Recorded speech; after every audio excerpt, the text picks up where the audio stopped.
we are renting this Mustang Mach-E 2022, and we will ask Ivan on how great is this car on the road. So, what can you say about that, Manya, Ivan? Well, this car is good on the road. It drives well. It's smooth, pretty quiet. It's very tight inside. Nothing rattles. It's very sensitive, very nimble on its feet when you're trying to get going. It has a pretty good turning radius. In terms of looks, in and out, it looks good. Some might say the Mach, and the Mustang name are kind of a disgrace to Mustang, but that might be with the older crowd or the newer crowd. They might not care. They might just think this is the future. So, whatever your thoughts on that is, it's a decent car. This is the premium trim, so we got premium wheels. I think the paint job comes only on the premium options. I could be wrong there, but on the interior we have premium sound system by the Bang and Olufsen, some European company. We got Blue Cruise that lets a car kind of keep itself within the lines, so you kind of don't have to use your hands. There's a little bar here that will look at your eyes to make sure you're focusing on the road. So it can get a little annoying sometimes because you can look away for a little bit and then it's kind of and after a 16-hour drive, you just want to punch the car fucking dash. So we're turning back on here. It says lane keeping system on, so earlier it was off, so let's turn it back on. Let's get back up to speed. Alright, it's on. We'll do 77, and now it's steering. And if I look at the camera as I'm trying to I still have this tendency to look.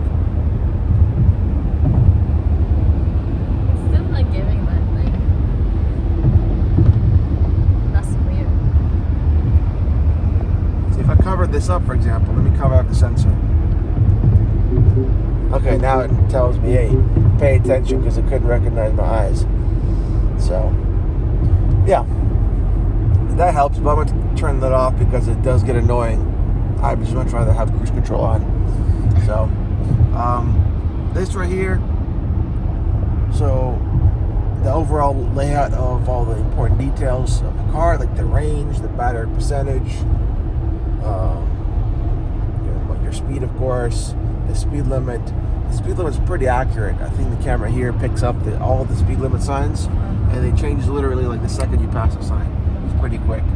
You get your odometer right there, 19,210 miles. And of course, you get your direction right here.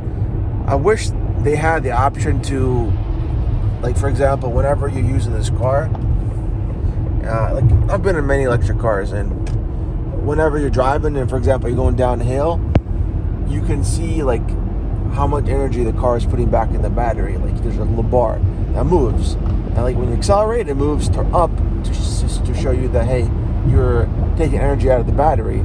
When you're slowing down or going down a hill, you're not using any battery, the bar goes down and it's saying, hey, plus, you're adding energy to the battery.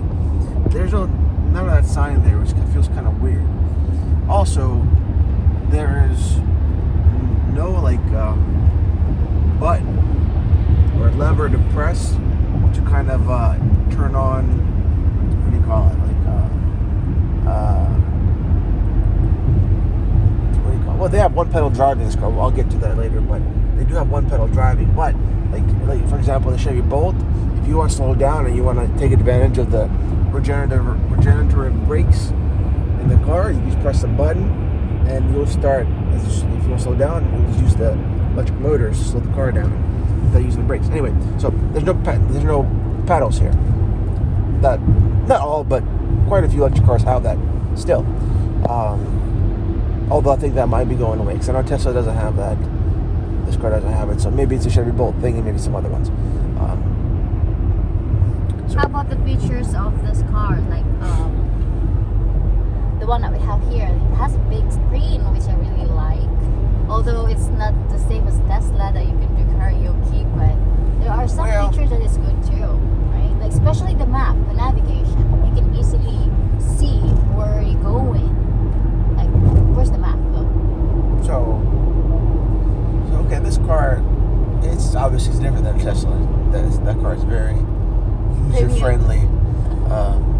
But, you know, you got your basic apps right here. You can connect to an Android or Apple device here, Apple CarPlay, Android Auto.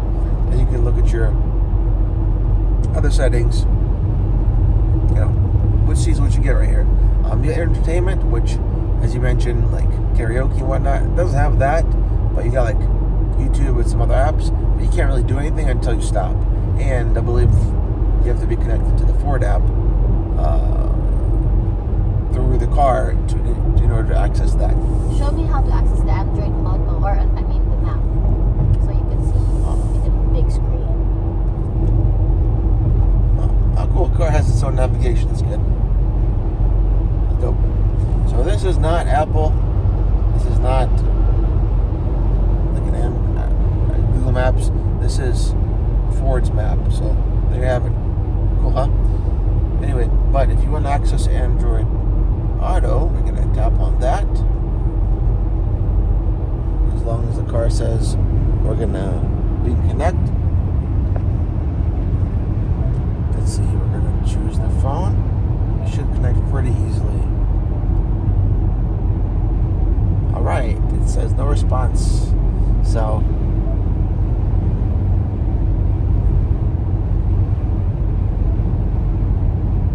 voila. Okay. How about Android? I'll try it again. Anyway, we'll scratch that for now. So yeah, to summarize that, you can connect your phone to this car, and you can see the Google Maps on this screen. Yeah, pretty much. So anyway, I mean, Android Auto, Apple CarPlay looks exactly the same on all cars. Just, you know, the layout might be slightly different. Like here it's vertical. Most other cars can be horizontal. You know, the long way portrait mode on for the screens. So anyway, you got a lot of settings. Not gonna go through all of them, but control, sound, phone list, driver assistance, vehicle in general. Just so many things. Like you can make the car more aggressive when you accelerate. It's gonna be more sensitive to the throttle.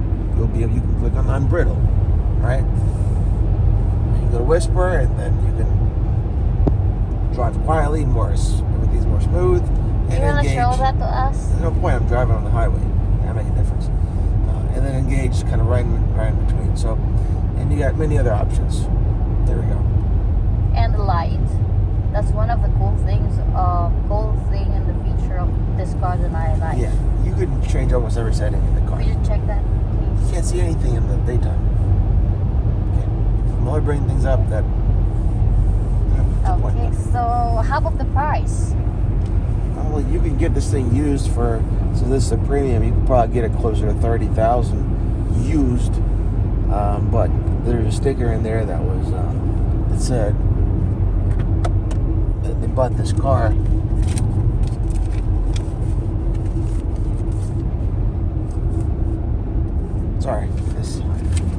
they bought this car for, right here, this is what the car was brand new. $49,875. So this car is really nice, especially the interior, all white. It's not. We're not sure if it's pure leather, but maybe it's a synthetic. It's a synthetic leather, but it's really comfy. And look at the rooftop, moonroof, right? Is it called moonroof? And it's at an E premium. I really like the outside too. On how does it look? So overall, what can you say of this car? It's a perfect 5 out of 10, 5 out of 10, 8 out of 10. Perfect 5 out of 10? That's horrible. No, I mean 5 out of 10 or 10 out of 10. Ah, okay. What can you say about this car? I'll give this car a 7 out of 10. As an overall overall score. In the electric car world, 7 out of 10. since you love electric car, will this rank top 5 for you? Not this one in particular, but if I was to consider a Mach E, I would consider the GT, which is I think has a bigger battery, but also has all-wheel drive, and it's faster, and it looks a little different, so it just looks more sporty.